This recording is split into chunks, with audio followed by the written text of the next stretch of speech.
पवार कुटुंब, सुळे कुटुंब, राष्ट्रवादी काँग्रेस पक्ष, शरदचंद्र पवार आणि तमाम पुणे जिल्हा, महाराष्ट्राच्या सगळ्याच तमाम महाराष्ट्रावर आणि सहकार त्यांनी अनेक वर्ष योगदान दिलं. खरंच तमाम जनतेच्या वतीने माननीय आदरणीय थोपटे साहेबांना मी आदरांजली आणि श्रद्धांजली अर्पण करते.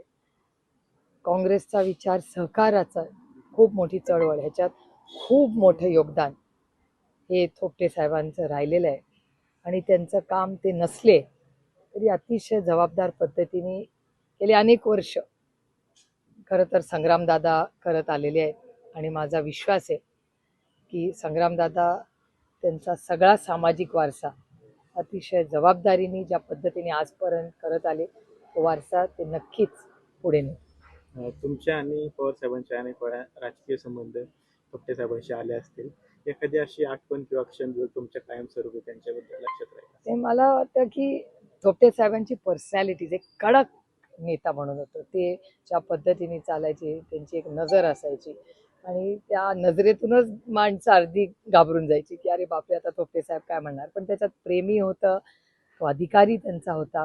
त्याचबरोबर त्यांची एक काठी असायची, ती काठी घेऊन ते सगळीकडे तालुक्यात फिरायचे आणि ज्या अधिकाऱ्याने गाव वाडी वस्ती म्हणजे भोर तालुका, वेल्हे तालुका हा ची ओळख थोपटे साहेब आणि थोपटे साहेब म्हणजे तालुका. प्रत्येक गाव वाडी वस्ती घरातल्या नावानी ते लोकांना ओळखायचे.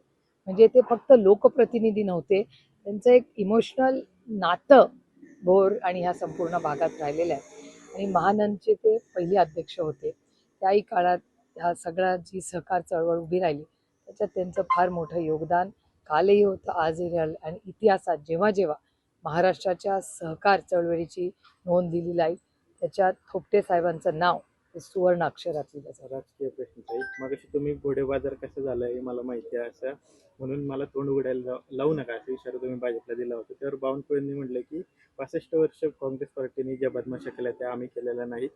1000 गोष्टी आमच्याकडे आहेत, आम्हाला उघड कराव्या लागतील. लोकशाही आहे, प्रत्येकाला बोलायचा अधिकार आहे, त्यांनाही तो बोलायचा अधिकार आहे.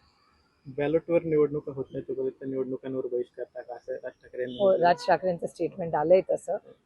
चांगली सूचना आहे आणि मला असं वाटतं ह्याच्यावर इंडिया अलायन्सची परवा जी मीटिंग आहे 8 तारखेला दिल्लीला, तिथे हा त्यांची जी भावना आहे किंवा जी त्यांची एक सूचना आली आहे त्याच्यावर आम्ही चर्चा करू. मुख्यमंत्र्यांनी सुद्धा यावर असं म्हटलं की निवडणूक प्रक्रियेमध्ये सुधारणा बिल कोणी आणल्यास त्यांचं स्वागत आहे, निवडणूक प्रक्रियेत बदल झाले पाहिजे.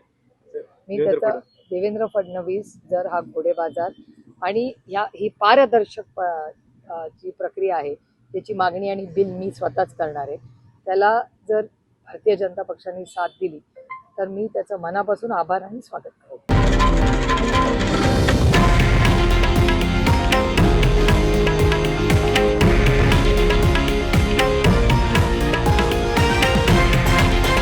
हे आहे देशातील नंबर 1 न्यूज नेटवर्क आणि आपण पाहत आहात TV9 मराठी, एकमेव.